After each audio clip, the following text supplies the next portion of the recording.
Bonsoir tout le monde, bienvenue à cette séance régulière du Conseil municipal, 13 juillet 2020. Ça me prendrait une proposition pour l'ouverture de la séance. Madame Mathurin, proposition pour l'adoption de l'ordre du jour. Oh, j'ai mal entendu, il y en a eu deux en même temps. Est-ce que. Moi, je l'avais dit. Ah ben tiens, j'ai vu la main de M. Smith levée, parfait. Donc, je présume que ça va pour tout le monde pour l'ordre du jour. Oui. L'adoption des procès-verbaux des séances précédentes. Qui fait le... Ça, c'est M. Coton? Oui. Que je me promène d'une page à l'autre, je ne vous vois pas tout le temps. Parfait. Ça va pour tout le monde pour les procès-verbaux? Oui. Oui. En 4.1, le rapport du maire, je vais essayer d'y aller rondement, on est en visioconférence. Donc, très court bilan. D'abord, un petit mot sur le tourisme. Il y a un mois à peu près, on est encore loin de penser qu'on aurait une vraie saison touristique. On constate qu'il y a beaucoup de Québécois qui ont décidé de voyager à l'intérieur du Québec cette année plutôt que de se rendre aux États-Unis ou ailleurs, là, malgré toutes les difficultés d'adaptation, d'accès au commerce, etc., reliées à la COVID. Ce que je vais demander à nos gens d'ici et à nos visiteurs, c'est de respecter les consignes de la santé publique. Malgré l'affluence de nombreux touristes, on note pas aucune recrudescence de la maladie dans la région pour l'instant. Il faut que ça demeure ainsi. Donc, si tout le monde respecte les consignes de distanciation sociale, de lavage des mains et autres, on devrait bien s'en sortir. Donc, continuons dans le sens qu'on est parti. Et parlant de consignes, le premier ministre Legault a annoncé aujourd'hui qu'il rendait obligatoire le port du masque dans tous les endroits publics intérieurs à compter de lundi prochain. Très honnêtement, là, pour le porter plus souvent qu'autrement quand je vais en public, l'inconfort est extrêmement minime par rapport surtout aux bénéfices que ça peut apporter pour éviter de propager le virus. Donc, portez-le là. Autre élément, depuis le début de l'été, on entend des histoires d'horreur à propos d'utilisation des plages publiques, à Gaspé, partout en Gaspésie également, des détritus qui sont laissés sur place, même des présences d'excréments, etc., des véhicules qui roulent sur les plages. C'est sans doute une minorité de gens, plus irresponsables que la moyenne, mais à un moment donné, il faut que ça arrête ces affaires-là. Là. Les plages sont des milieux fragiles. Dans le cas des plages publiques, elles sont publiques. C'est pas chacun son petit espace privé là-dessus. Là. C'est des plages publiques qui doivent être accessibles équitablement à tout le monde. C'est pas des pistes de course, c'est pas des dépotoirs, c'est pas des fosses septiques non plus. Donc, je rappelle que presque toutes les plages sont propriété du gouvernement du Québec. Actuellement, il y a des discussions entre nos équipes et les ministères responsables des plages pour cibler des interventions. On a aussi sollicité récemment la collaboration de la Sûreté du Québec. Il y a des efforts qui se coordonnent régionalement aussi, parce qu'il n'y a pas juste dans la ville de Gaspé que ce problème-là existe. C'est partout pareil dans toute la Gaspésie. Et pour quelqu'un de l'extérieur ou quelqu'un d'ici, ce serait anormal qu'il y ait des interventions de fait dans un territoire municipal que ce ne soit pas fait dans l'autre. À un moment donné, il faut coordonner ces efforts-là en Gaspésie ou sinon même dans l'Est du Québec. Finalement, même si les plages ne sont pas du ressort municipal, on a quand même décidé d'ajouter de l'affichage préventif qui est présentement en production, donc qui devrait être installé bientôt. On aimerait aussi qu'il y ait davantage d'implication citoyenne pour nous aider à d'aider collectivement là, à responsabiliser les utilisateurs puis à mieux gérer tout ça. À court terme, c'est comme ça qu'on veut se permettre d'aborder la question, quitte à évoluer, à s'ajuster dans l'avenir, mais c'est clair, pour moi, il y a une des clés, ça va être la coordination régionale pour préserver nos plages dans toute la Gaspésie et non pas juste sur le territoire de la ville de Gaspé, ça va être important. Autre élément que je vais vous parler ce soir, les terrasses du bout du monde sont en marche sur la rue de la Reine tous les week-ends de l'été. Ça a débuté en fin de semaine passée. On m'a dit que la première fin de semaine a super bien été, pas de débordement, grand respect des utilisateurs. Je rappelle que l'ensemble du concept a été préparé par un consortium d'organismes de pair avec les experts de la santé publique du Québec pour toutes les mesures de distanciation, de rassemblement, les distances entre les tables, le nombre de personnes sur la rue qui est contrôlé. Bref, c'est très bien encadré et ça semble bien se passer. Donc, j'espère que les gens vont en profiter pleinement tout en respectant les consignes en place. Le respect des consignes est prédominant. Autre sujet, ce printemps, il a fallu reporter la soirée de reconnaissance des bénévoles parce qu'on n'avait pas la possibilité de se rencontrer, vous vous rappelez. Donc, c'est encore un peu le cas d'ailleurs, mais notre équipe des loisirs et de la culture a concocté une soirée reconnaissance sur la route. Donc, c'est une façon COVID-19 de souligner l'importance des bénévoles dans nos communautés. Les bénévoles font réellement la différence dans notre qualité de vie, dans notre développement socio-économique, à la grandeur du territoire, d'un bout à l'autre, dans les 6 quartiers. Si on n'avait pas nos bénévoles, on ne serait pas ce qu'on est rendu comme milieu de vie. Donc, ça va être un plaisir de participer à la reconnaissance des bénévoles sur la route un peu plus tard en juillet. Et d'ici là, je leur dis encore une fois en séance publique un gros merci pour tout ce qu'ils font pour nous autres. Dernier point pour ce soir, transport aérien. Tout le monde est au courant. Air Canada a eu sans doute des difficultés financières avec l'absence de déplacement lié à la COVID-19. C'est nos régions qui en payent le prix. Donc, ils ont décidé de larguer l'aéroport de Gaspé. Dès l'annonce, vous le savez, j'ai annulé mes vacances pour me consacrer à temps plein sur la grosse problématique que ça engendrait. On a réuni d'urgence le comité aérien que je pilote à l'Union des municipalités du Québec. On a assis à notre table plusieurs acteurs centraux susceptibles de nous aider à cibler des solutions.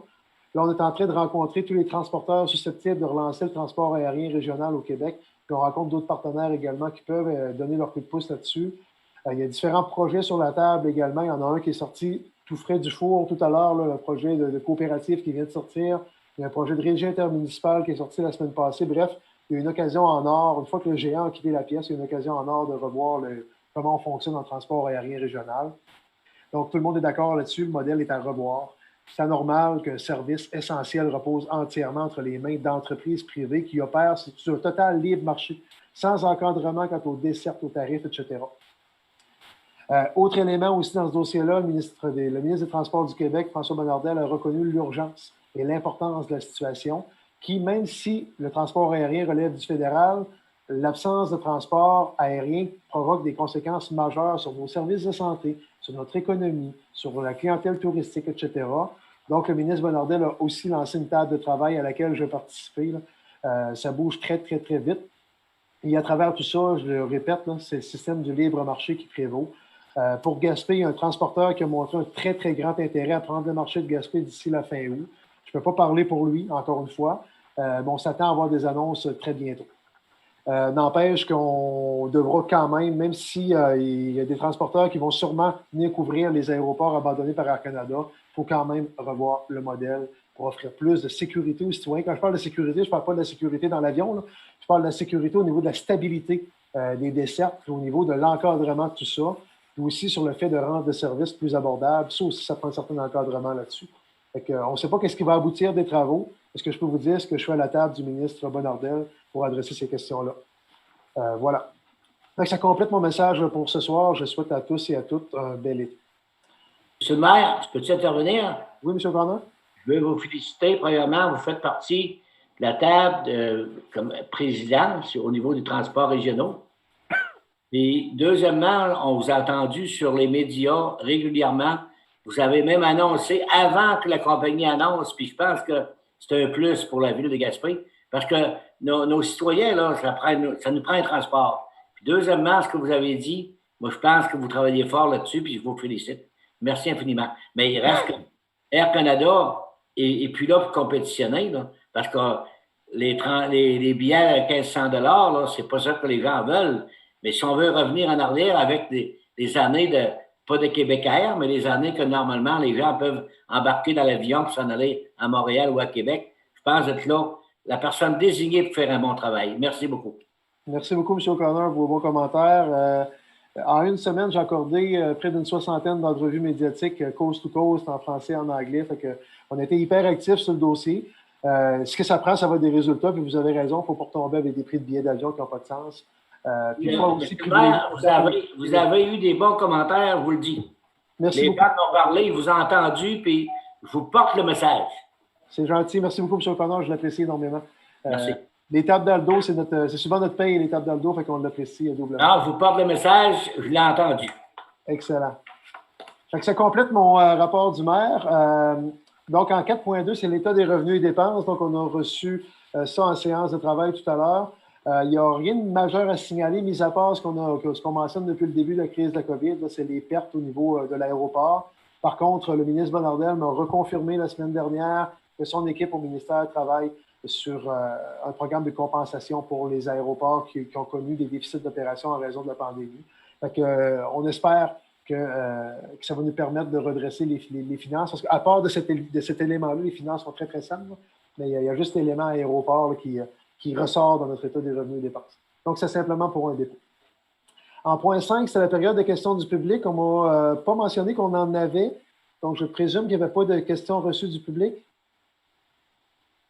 Ça semble être le cas. Donc, je passe au point suivant. Le rapport des conseillers, questions aux officiers. Certains m'ont mentionné qu'ils n'avaient pas pu en préparer à temps. Fait que Je vais céder simplement la parole aux trois conseillers qui avaient préparé un petit message rapidement. Donc, je vais commencer avec Mme Mathurin, si vous êtes prête. Oui, merci, Monsieur le maire, chers collègues et vous tous, bonsoir. Voici mes activités du dernier mois. Le 1er et le 15 juin et le 6 juillet, réunion du conseil municipal. Le 17 juin et le 8 juillet, réunion de la SABC. Ce midi, j'ai participé à la Journée québécoise des ports à Pointe-à-la-Renommée. J'ai eu quelques communications téléphoniques avec Mme Lucie Gillière concernant la bibliothèque de l'Anse-à-Valo. Je tiens à vous informer que pour la saison estivale, elle va être ouverte sur rendez-vous seulement. Il suffit de laisser un message en privé sur la page Facebook Bibliothèque municipale de l'Anse-à-Valo ou de communiquer avec moi. Voici quelques activités à faire dans notre quartier. Visiter le site historique du port de Pointe-à-la-Renommée, faire des pique-niques à la halte routière et à la plage de Saint-Maurice. La plage de Saint-Maurice et le havre de pêche de l'Anse-à-Valo. Participer aux 6 rencontres musicales du quartier 1 au havre de pêche de l'Anse-à-Valo les mercredis soirs de 19h à 20h. La programmation complète sur ma page Facebook de conseillère municipale. Elle a été distribuée aussi dans tous les foyers du quartier. C'est le retour de la Ligue de balle-molle mineure à Petit Cap pour l'été. Pour les jeunes, les pratiques auront lieu les lundis et les mercredis au terrain de balle de Petit Cap. Je profite de l'occasion pour rappeler aux organismes accrédités de la Ville que la date limite pour faire la demande de subvention pour le volet 2, c'est-à-dire pour les activités qui se dérouleront entre le 1er septembre et le 31 décembre 2020 et le 31 juillet à midi. N'oubliez pas lors de vos activités de respecter les règles de distanciation sociale. Même si c'est les vacances, n'hésitez pas à communiquer avec moi, soit par ma page Facebook ou par téléphone. Il me fera plaisir de vous répondre. Bonnes vacances à tous. Ça complète votre mot, Mme Mathurin? Oui. Merci beaucoup à vous. Mme Perry, c'est à vous. Merci, Monsieur le maire. Je vous partage un résumé de mes principales activités qui se sont tenues en juin. 1er 15 juin, il y a eu les séances régulières du conseil municipal. Le 3 juin, une formation qui portait sur les voisins solidaires et participation citoyenne. Ces formations-là, j'en ai suivi 4. Ça a été offert par le Carrefour Action municipale et famille et c'était toujours par visioconférence. Le 5 juin, également une formation qui portait sur le citoyen en temps de crise. Le 9 juin, une autre formation qui portait sur les activités estivales et espaces publics. Et le 10 juin, réunion avec le comité consultatif d'urbanisme. Le 10 juin également, une réunion avec le conseil d'administration de Berceau du Canada.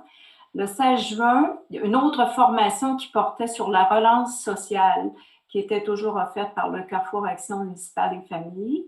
Le 16 juin, j'ai eu une réunion avec le conseil d'administration du festival Musique Bout du Monde. Le 18 juin, une réunion avec les membres du comité de définition. Ça, c'est dans le cadre de la mise à jour de la politique familiale et amis des aînés. Le 19 juin, une réunion avec les membres du comité de pilotage dans le cadre aussi de la politique familiale. Le 25 juin, j'ai représenté le conseil municipal à la conférence de presse pour le lancement de la programmation Musée de la Gaspésie. Et le 25 juin, j'ai participé à un 5 à 7 virtuel avec Destination Gaspé.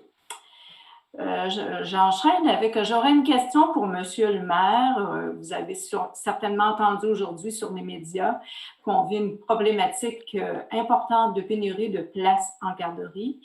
Actuellement, il y a 185 noms qui sont sur la liste et qui sont toujours en manque de place dans une de nos garderies. Ça représente 40 enfants de plus que l'an passé. Je partage grandement l'inquiétude des parents qui sont toujours en attente d'une place. Je sais, Monsieur le maire, qu'à l'automne dernier, vous avez multiplié vos actions auprès du gouvernement pour leur présenter un portrait réel, en tout cas, de la situation qu'on vivait chez nous. Avez-vous prévu les relancer à court terme? Bonne question. Oui, nous devons les relancer à court terme. En fait, il y avait eu différentes pistes de solutions regardées avec le ministre de la Famille. Le premier élément qu'on doit savoir, c'est que c'est extrêmement encadré, les demandes de permis au niveau des garderies. Donc, on ne peut pas s'improviser du jour au lendemain service de garderie. Une municipalité ne peut pas ouvrir une garderie comme ça du jour au lendemain non plus. Donc, c'est extrêmement encadré. Ceci étant dit, depuis les démarches qu'on a fait l'automne dernier, il y a eu, moi en tout cas, j'ai rencontré 2 promoteurs privés pour des garderies privées. Ce n'est pas des CPE comme tel, c'est garderies privées. Ça passe plus rapidement pour les octrois de permis Par contre, je n'ai pas eu de suivi non plus là-dessus, donc vous me permettrez de faire une relance auprès de ces promoteurs-là. Il y a des garderies, il y a quelques petites garderies en milieu familial qui ont ouvert leurs portes entre-temps aussi, mais c'est loin de venir combler les 180 places sur les listes d'attente. Bref, ça a bougé un petit peu, mais pas assez au goût, à notre goût.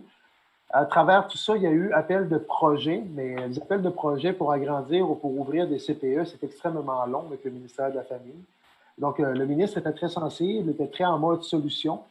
Ceci étant dit, entre la rencontre de l'automne et où est-ce qu'on en est rendu aujourd'hui, il y a eu quelques balbutiements de début de projet, mais vous avez raison que ça n'a pas comblé. Puis, il y a bien des gens qui sont sur des listes d'attente. Je suis conscient que ça brime des gens dans leur possibilité de retourner au travail. Fait qu'on le voit, on le vit. Donc, oui, on pourra faire une relance. J'ai aussi reparlé avec notre député. C'est un dossier qui est purement provincial. Là. Nous, on donne un coup de pouce politiquement là-dessus. Mais je vais reparler aussi avec notre député. Je sais qu'elle avait fait des démarches là-dessus de son bord. Donc, voilà, c'est la réponse que je peux vous donner pour là. Je suis très conscient de l'urgence dans ce dossier-là. On va pousser la POC vers le ministre et vers notre député aussi. Je vous remercie. Je sais que vous allez être proactif dans ce dossier-là. En terminant, actuellement, on est témoin d'une reprise de nombreuses activités au sein de notre communauté. La Ville et ses partenaires nous offrent une vaste gamme d'activités extérieures repensées en cette période de COVID. Donc, plusieurs activités pour tous les goûts vous sont énumérées dans le calendrier des événements qui est publié sur le site de la Ville. Je vous invite donc à le consulter. Donc, en terminant, je souhaite des bonnes vacances estivales à toute la population. Merci. Merci beaucoup, Mme Perret. Je passe la parole maintenant à M. Smith pour son mot. Merci, M. le maire. Bonsoir, Mesdames et Messieurs. Il y a eu durant le dernier mois, naturellement, les séances régulières du Conseil par visioconférence. J'ai également une rencontre avec le comité de prolongement de la piste cyclable vers Douglastown. C'est un dossier qui avance tranquillement, mais qui avance bien. Les gens travaillent très fort. Il y a eu des rencontres aussi du comité consultatif d'urbanisme et une rencontre du CA de CD Spectacle qui continue quand même des travaux, même s'il n'y a pas de spectacle présentement.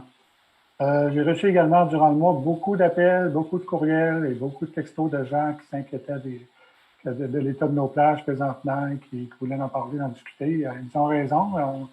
On est inquiet autant qu'eux de l'état d'utilisation de nos plages présentement. Et comme l'a dit M. Nord tout à l'heure, il y a des pancartes qui ont été faites, qui vont être installées prochainement, des grandes pancartes de 4 pieds par 4 pieds qui vont qui vont informer les gens, par exemple, que nos plages sont des endroits très fragiles, qu'il faut protéger, qu'il faut respecter. Alors, j'ai hâte de voir ce que ça va donner comme résultat. Au moins, c'est un début. Je pense que ça va faire réfléchir les gens, autant les résidents que les visiteurs. Et on verra bien ce que ça va donner. Et on verra par la suite des choses avec les partenaires aussi, les gouvernements qui sont consultés, là, puis avec lesquels on parle présentement. Voilà, M. le maire, c'est tout pour ce soir. Merci. Merci beaucoup, M. Smith. Donc, si j'ai bien compris, ça faisait le tour des mots des conseillers. Est-ce qu'il y a d'autres interventions là? Sinon, je vais aller en 7.1 de l'ordre du jour. Donc, 7.1, c'est l'acceptation des comptes du mois. La recommandation est que le Conseil autorise le paiement des dépenses reliées aux activités financières de notre notamment autorisées au montant de 53 359,48 $ et que le Conseil prenne connaissance des dépenses engagées en vertu du règlement 1224-13 de la délégation de pouvoir pour des activités financières de 873 642,17 $ et en investissement 294 837,48 $. Proposition 2. Je propose. Mme Perret, ça va pour tout le monde? Oui. En 8.1, ouverture de soumission pour du rapiessage mécanisé pour la prochaine année. Donc, c'est de l'asphaltage. La recommandation est que le Conseil accepte la soumission de Eurovia Québec Construction Inc. pour le rapiessage mécanisé 2020 au montant de 600 710,89 $ plus les taxes applicables. D'ailleurs, ça fait suite à un appel d'offres où il y a eu un seul soumissionnaire. Vous connaissez la situation de l'asphaltage. Que la dépense soit imputée comme suit. Il y a une somme de 113 201 $ plus les taxes applicables au code budgétaire 02 320 00 625. Ça, c'est le volet plus patchage, si on veut, patchage de trous. Et l'autre gros morceau, 487 509,89 plus les taxes applicables, est imputé au règlement 1390-19. Ça, c'est pour de l'asphaltage de plus longue distance, là, qui fait suite à une programmation qu'on a adoptée antérieurement. Et finalement, que le maire et la greffière soient autorisés à signer les documents requis et quelqu'un fait la proposition du contrat d'asphaltage. Je propose. M. Smith, ça va pour tout le monde? Oui. En point suivant, 8.2, ouverture de soumission pour des conduites d'aqueduc et d'égouts dans le parc industriel des Augustines à York pour favoriser le développement du parc industriel. Donc, là aussi, on est allé en appel d'offres public sur le système électronique d'appel d'offres du gouvernement du Québec. On a reçu 2 soumissions. Donc, on va y aller avec le plus bas soumissionnaire conforme, qui est la recommandation. Donc, c'est que le Conseil octroie le contrat pour des travaux de mise en place de conduites de distribution d'aqueduc et d'égouts dans le parc industriel des Augustines à York aux entreprises Allen du Maresque pour un montant de 378 308,10 plus les taxes applicables, que la dépense soit imputable au règlement 1395-19, que le maire et la greffière soient autorisés à signer les documents requis. Une proposition? Je propose. M. Smith, ça va pour tout le monde? Oui. Oui.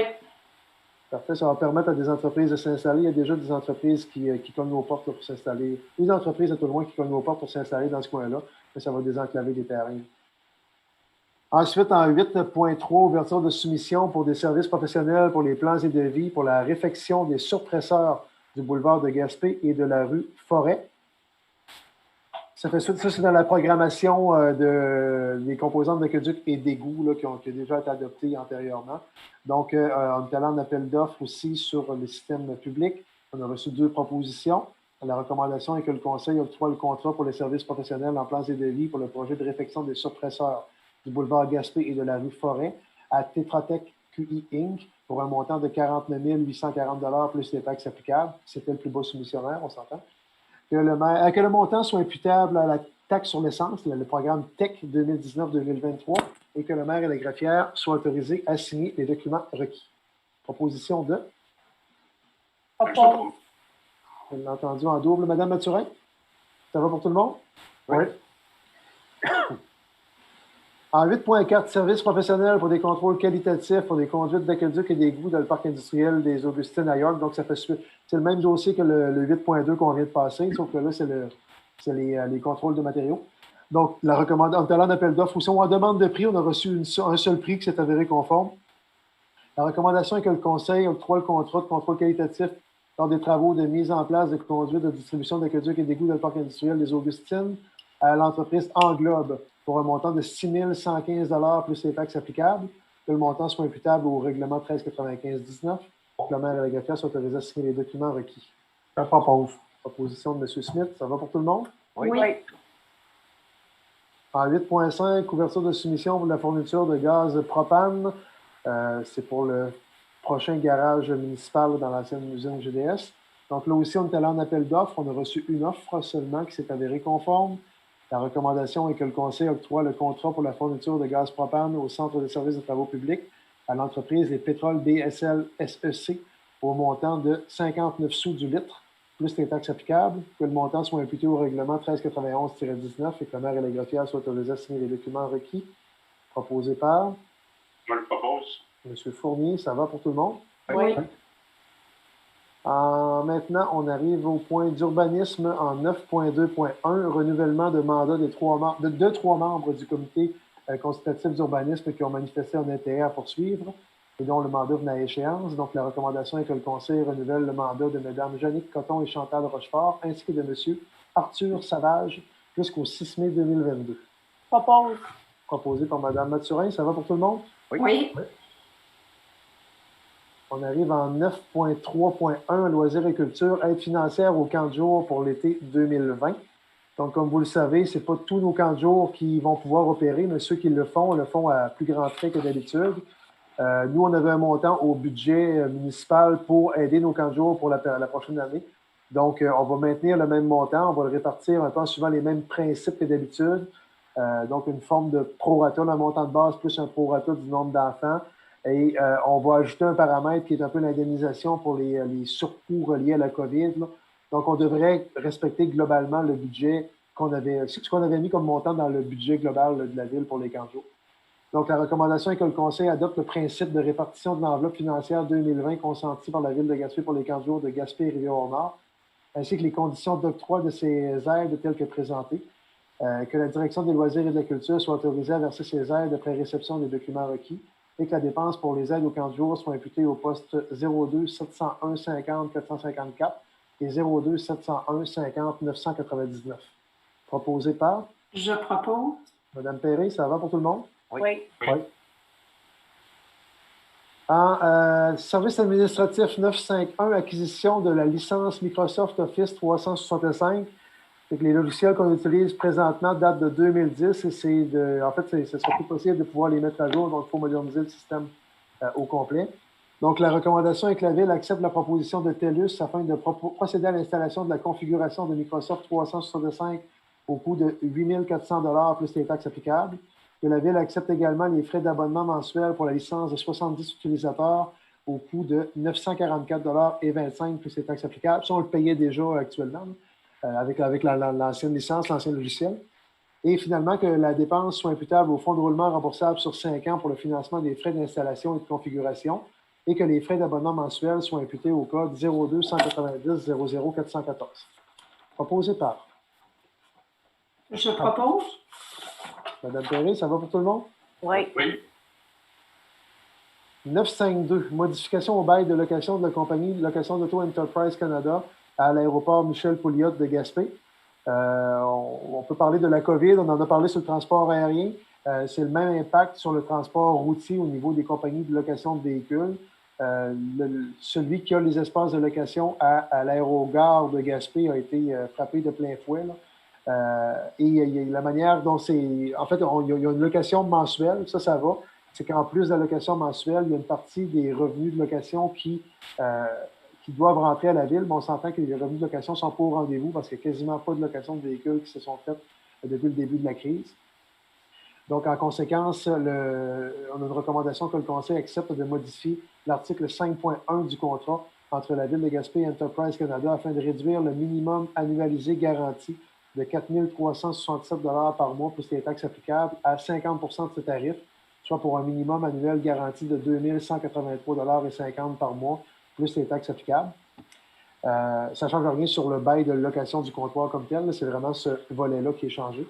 Ensuite, que cette modification soit effective à partir du mois d'avril 2020, et ce jusqu'au mois d'août inclusivement, que les modalités financières convenues en vertu de l'entente signée en 2019 redeviennent effectives dès septembre 2020. Je propose. De M. Smith, ça va pour tout le monde? Oui. En 961, paiement de factures pour l'assurance responsabilité pour les parcs de roulis-roulants, pistes de BMX et aménagements semblables pour les années 2019-2024, le volet 2020-2021.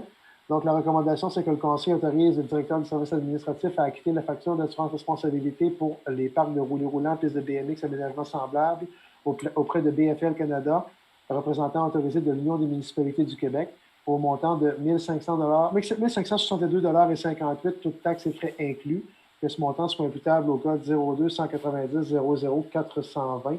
Comme toute assurance, il y a eu une indexation. L'année passée, on était à 1 200 quelques. Proposition de Je propose. M. Fournier pour le skatepark. Ça va pour tout le monde? Oui. Oui.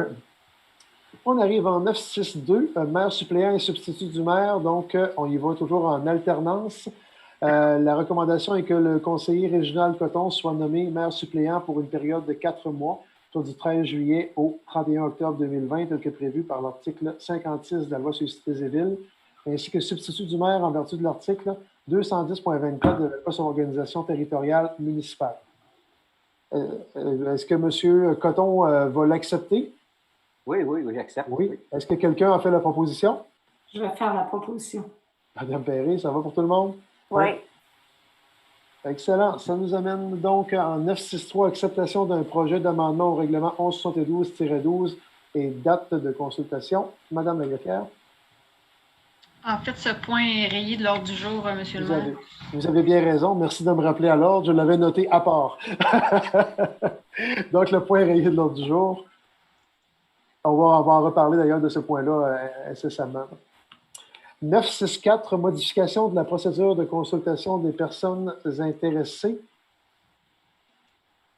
Donc, c'est ça, c'est pour les consultations, pour qu'on autorise les consultations écrites au lieu des consultations en salle, vu la pandémie. Donc, la recommandation, c'est que le Conseil autorise les consultations écrites des personnes intéressées annoncées par un avis public préalable de 15 jours, publié sur le site Internet de la Ville, conformément au règlement 1388-19 relatif aux modalités de publication des avis publics en ce qui concerne les demandes de dérogation mineure présentées au comité consultatif d'urbanisme. Quelqu'un a fait la proposition? Je propose. Madame Mathurin, ça va pour tout le monde? Oui. Oui. Direction générale en 971, autorisation de signature pour un protocole d'entente sur le Fonds d'aide aux initiatives régionales volet 2 pour le projet FAIR 50-931. Donc, on a reçu une confirmation de financement de 136 645 en subvention du ministère de l'Économie et de l'Innovation pour le projet de la capitale des pêches, le projet de développement récréo-touristique de Rivière-au-Nord. Donc, la recommandation est que le Conseil autorise le directeur général à procéder à la signature du protocole d'entente avec le ministère de l'Économie et de l'Innovation relativement à l'octroi d'une aide financière dans le cadre du volet 2 du Fonds d'aide aux initiatives régionales, dans le cadre du projet de développement touristique de Rivière-au-Nord, capitale des pêches, que la Ville de Gaspé s'engage à payer sa part des coûts admissibles au projet. Proposition de Je propose. M. Coton, ça va pour tout le monde? Oui. En 972, Fonds de visibilité Innergex quartier, c'est ça la recommandation pour l'année 2020. Donc, la recommandation est que le Conseil recommande à Innergex les organismes suivants pour bénéficier de son fonds de visibilité pour l'année 2020. Je rappelle là, qu'il y a une partie des redevances de quartier pour le parc de Lancervallo qui va au quartier 1. Une partie, c'est 28 000 cette année. Puis il y a une enveloppe globale là, qui est versée à l'ensemble de la ville, là, qui couvre l'ensemble du territoire, qui est versée au Fonds général de la ville. Donc là, c'est le volet Lancervallo ou le volet quartier 1 qui est là. Donc, comité local de développement de Lancervallo pour un montant de 20 000 et conseil des loisirs de Lancervallo pour un montant de 800 pour les rencontres musicales de quartier. Ce sont les premières propositions pour l'année 2020. Qui Je en fait la propose. Madame Mathurin, ça va pour tout le monde? Oui. En 973, protocole d'entente 2020 entre la Ville de Gaspé et l'École de patinage artistique Forion pour la gestion de l'aréna de Rivière-au-Nord, qui va ouvrir d'ailleurs cette semaine. La recommandation, c'est que la Ville accepte les termes de l'entente avec l'École de patinage artistique Forion pour l'opération estivale de l'aréna Rosaire-Tremblay, qui se fera du 13 juillet au 20 septembre 2020, que la Ville de Gaspé autorise le maire et la greffière à signer l'entente proposée. Est-ce que vous pouvez me rayer? Je n'ai pas participé à ces discussions-là, M. le maire. Merci, Mme Mathurin, de le préciser. Est-ce que quelqu'un a fait la proposition? Je propose. M. Coton, ça va pour tout le monde? Oui. Oui. En 974, entente de location pour le Bureau d'information touristique à la Maison des Jeunes de Rivière-au-Nord, entente fidèle à celle de l'année dernière. Là. Si vous vous rappelez, ça a fait couler un petit peu d'encre là, avec une petite guéguerre qu'on avait eue avec l'ATR, mais tout ça est derrière nous, donc on peut opérer comme il faut cette année. Protocole d'entente, c'est la même chose qu'année passée, indexé de 2 %. Donc, la recommandation, c'est que la Ville autorise le maire et la greffière à signer le protocole d'entente pour la location du local de la Maison des Jeunes de Rivière-au-Nord, que la greffière soit autorisée à y apporter des modifications mineures s'il y a lieu et que la dépense soit imputée au poste 02 629 00 999. Je propose. M. Coton le propose. Ça va pour tout le monde? Oui. En 975, accès au quai de Sandy Beach. Il y a plusieurs citoyens qui nous demandaient d'intervenir dans ce dossier-là. Là. Donc, on va le passer par voie de résolution. On s'entend que depuis le début de la pandémie, il n'y a plus aucun accès possible sur le quai de Sandy Beach. Il y a beaucoup de gens qui aimeraient aller taquiner le poisson comme d'habitude, là, comme sur les autres quais d'ailleurs de la région là, où c'est permis de le faire. Donc, dans ce contexte-là, le Conseil demande à la Société portuaire du Bas-Saint-Laurent et de la Gaspésie de permettre l'accès au quai de Sandy Beach, notamment pour les pêcheurs sportifs, en respectant évidemment les mesures de distanciation sociale. Qui le propose? M. Smith, ça va pour tout le monde? Oui. Oui. 976, paiement de facture à TechPlan pour un mandat de conception de plans et devis pour différents projets. Donc, c'est des projets qui ont été soit réalisés ou soit que les plans ont été faits. Là, ça fait un certain temps qu'on avait ces factures-là. Donc, la recommandation, c'est que que les travaux ont été faits. La recommandation, c'est que le Conseil autorise le paiement des factures suivantes. Facture 0206 pour le réaménagement de locaux à l'étage de la cafétéria du centre de ski Mont-Béchervaise. Cette facture-là est d'un montant de 1 684,75 plus les taxes applicables. La facture 0207 pour la finalisation du dossier des portes de garage de la caserne incendie de Gaspé au montant de 134 plus les taxes applicables. La facture 0218 pour la mise en place d'un espace d'entrepôt au chalet sportif de Cap-des-Rosiers au montant de 1 118,50 plus les taxes applicables. Et la facture 0219 pour l'abri de la surfaceuse au centre de ski Mont-Béchervaise au montant de 201 plus les taxes applicables et que sa dépense soit imputable au règlement d'emprunt 1329-17. Proposition de M. Fournier, ça va pour tout le monde? Oui. Oui. 977, Le mandat a été donné la semaine dernière. Ceci étant dit, il faut le faire approuver par le conseil quand même. Donc, suite à une demande de prix, on a une recommandation. En fait, on va aller de l'avant avec l'achat d'enseignes de sensibilisation pour la propreté des plages. Donc, la recommandation est que le conseil accorde le contrat pour la fourniture de 10 enseignes de format 4 pieds par 4 pieds pour l'installation de pour des installations sur diverses plages du territoire à l'entreprise qui a été la plus basse soumissionnaire, donc Promo AD, pour un montant de 2 100 $ plus les taxes applicables et que le montant soit imputé au surplus non affecté. Proposé par? Ça va pour tout le monde pour les plages? Oui. 978, travaux terrain complémentaires comprenant notre demande d'autorisation auprès du ministère de Pêche et Océan pour l'aménagement du projet de revitalisation touristique à Rivière-au-Nord. Donc, c'est une demande qui a été faite par Pêche et Océan, mais aussi Développement économique Canada nécessite d'avoir cette étude-là avant d'octroyer le financement. Donc, on est allé en appel de proposition. On va avoir une recommandation de l'ELEC le plus bas soumissionnaire conforme pour réaliser les travaux de caractérisation environnementale. Donc, la recommandation, c'est que le Conseil autorise l'octroi du contrat de caractérisation complémentaire à Activa Environnement pour un montant de 10 855 $ plus les taxes applicables, et soit imputable au règlement 1325-16, et que le maire et la greffière soient autorisés à signer les documents requis. Je propose. Proposition de M. Coton, ça va pour tout le monde? Oui. Et je rappelle que les honoraires professionnels, donc cette partie-là est subventionnée à 90 % par une enveloppe reçue déjà de Développement économique Canada pour la préparation du projet. On arrive en ressources humaines en 981, autorisation à signer la lettre d'entente relativement aux travaux du traitement des eaux au LET durant la saison de traitement 2020. La recommandation est que le Conseil autorise le maire et les greffières à signer la lettre d'entente au nom de la Ville de Gaspé pour l'entente relativement aux travaux du traitement des eaux au LET durant la saison de traitement 2020. Le Conseil municipal accepte l'entente entre le syndicat et l'employeur, dont copie est présentée au Conseil. Proposé par M. Fournier, ça va pour tout le monde? Oui. Attribution à l'interne en 982 d'un poste de journalier saisonnier budgété 27 semaines. Donc, la recommandation est que le Conseil procède à l'embauche de M. Rodrigue Giasson au poste saisonnier de journalier budgété 27 semaines et ce rétroactivement au 6 juillet 2020. Les conditions salariales s'appliquent selon la classe 2 de l'échelle salariale d'école 2 de la Convention collective en vigueur et que la dépense salariale soit imputée au code 02 320 00 141.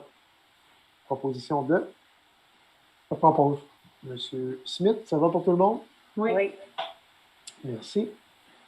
En 983, attribution à l'interne d'un poste saisonnier de charpentier menuisier journalier budgété 22 semaines. La recommandation est que... Pardon, je l'ai perdu, je vais le retrouver. La recommandation, c'est que le Conseil procède à l'embauche de M. Vincent Goyer-Ouimet au poste de charpentier menuisier journalier budgété 22 semaines et se rétroactivement au 6 juillet 2020. Les conditions salariales s'appliquent selon la classe 7 de l'échelle salariale d'école 2 de la Convention collective en vigueur et que la dépense salariale soit imputée au code budgétaire 02 701 50 141. Proposé par? Je propose. Mme Perry, ça va pour tout le monde? Oui. En 984, embauche de pompiers à temps partiel. Et ça, c'est une bonne nouvelle d'avoir de la relève dans notre corps de pompiers. La recommandation est donc que le Conseil nomme au sein de l'équipe des pompiers à temps partiel du Service de protection des incendies pour la caserne de Gaspé, Mme Anne-Hélène Bernier et M. Tommy Rifou-Villecourt. Que le Conseil nomme au sein de l'équipe des pompiers à temps partiel du Service de protection des incendies pour la caserne de Douglastown, de M. Junior Aldo Fortin et Daniel Deschaines. Que le Conseil nomme au sein de l'équipe de pompiers à temps partiel du Service de protection des incendies pour la caserne de Rosebridge, M. Adam Normand et Guillaume Landry, et que le Conseil municipal nomme au sein de l'équipe de pompiers à temps partiel pour la caserne de Rivière-au-Nord, M. Jean-François Dupuis. Proposition 2. Je propose. M. Coton, ça va pour tout le monde? Oui. Merci. Ça nous amène au point 10.1 dans l'adoption de règlement le 1422-20, Mme Lagreffière. Considérant qu'un avis de motion de l'adoption du présent règlement a été donné à la séance extraordinaire du 6 juillet 2020, Considérant que le projet de règlement 1422-20 a été déposé lors de la même séance et qu'aucun changement n'a été apporté à ce projet, considérant que l'objet du règlement est de spécifier les heures d'interdiction de camping, considérant qu'une copie du présent règlement a été remise aux membres du Conseil préalablement à son adoption, considérant qu'une copie du règlement a été mise à la disposition du public sur le site Internet de la Ville pour consultation dès le début de la séance, il sera proposé par l'un des conseillers et résolu que le règlement portant le numéro 1422-20, règlement modifiant l'article 3 du règlement 1421-20 concernant l'interdiction de faire du camping sur les chemins publics et les places publiques soit adopté. Là, qui en fait la proposition? Je propose. Monsieur Smith, ça va pour tout le monde? Oui. Ça nous amène au rapport des comités en 12.1. On a eu le rapport du comité consultatif d'urbanisme. Est-ce que quelqu'un, du 8 juillet 2020, est-ce que quelqu'un en proposerait l'adoption en bloc? Je fais la proposition. Mathurin propose l'adoption en bloc. Ça va pour tout le monde? Oui. Il n'y a pas d'affaires nouvelles. Le point 14, question du public, on n'en a pas reçu. Donc, ça va me prendre une proposition pour la fermeture de la séance. Je propose. M. Cotton propose de lever de l'Assemblée. Merci beaucoup tout le monde. Merci. Merci.